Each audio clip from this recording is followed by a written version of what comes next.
ગુજરાતમાં ચાંદીપુરા વાયરસનો કહેર જોવા મળ્યો। 15 વર્ષથી ઓછી ઉંમરના બાળકોમાં થતો જીવલેણ ચેપી રોગ સેન્ડ ફ્લાય નામની માખી કરડવાથી થાય છે ચાંદીપુરા રોગ। પીડિયાટ્રિશિયન ડોક્ટરનું નિવેદન। ચાંદીપુરા વાયરસના મુખ્ય લક્ષણોમાં અચાનક ઝડપથી તાવ આવવો છે।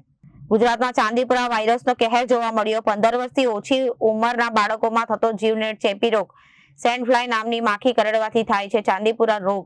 પીડિયાટ્રિશિયન ડોક્ટરનું નિવેદન છે કે ચાંદીપુરા વાયરસના મુખ્ય લક્ષણો અચાનક ઝડપથી તાવ આવવો, માથાનો ભારે દુખાવો અને ઉલટીઓ થવી, આંચકી ખેંચ આવી અને બેભાન થવું અથવા લકવો થવો। તાકેદારી શું રાખવી છે તે અંગે ડોક્ટરે જણાવ્યું હતું। બાળકોને પૂરા કપડાં પહેરાવવા, મચ્છરોથી માખીથી બચાવવા, ક્રીમનો ઉપયોગ કરવો, આસપાસ ગંદકી અને પાણી ન ભરાવવા દેવું અને લક્ષણો દેખાતા તાત્કાલિક હોસ્પિટલનો સંપર્ક કરવો। અત્યારે જે ચાંદીપુરા વાયરસના જે કેસ જોવા મળે છે એ મોસ્ટલી 9 મહિનાથી લઈને 14 વર્ષ સુધીના બાળકોમાં જોવા મળી રહ્યા છે।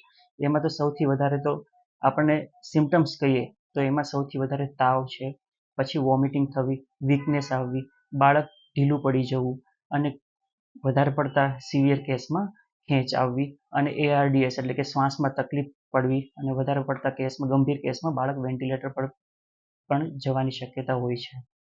કેટલી તકેદારીઓ રાખવી જરૂરી છે? સૌથી પહેલા તો આપણે સ્વચ્છતા જાળવવી જોઈએ। જે મચ્છરનો ઉપદ્રવ છે એ આપણે અટકાવવો જોઈએ, કેમ કે મચ્છર અને માખીથી આ રોગ ફેલાય છે। એટલે ફૂલ બાયના કપડાં પહેરાવવા જોઈએ। આપણે જે સૂતી વખતે છે મોસ્કીટો નેટનો વપરાશ કરવો જોઈએ, કાં તો ઓડોમોસ જે મોસ્કીટો રિપેલન્ટ હોય છે એનો યુઝ કરવો જોઈએ।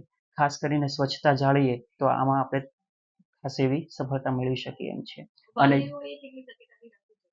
વાલીઓ તકેદારી રાખવામાં તો જો પણ નાની અમથી સિમ્ટમ્સ આપણને દેખાય, જેમ કે તાવ, વીકનેસ, વોમિટિંગ, એવું કંઈ નાનું અમથું બી આપણને સિમ્ટમ્સ દેખાય તો તરત જ નજીકના પીડિયાટ્રિશિયન કાં તો ડૉક્ટરની સલાહ લેવી જોઈએ। Reporter Arvind Rathod, Janadesh news, Surat.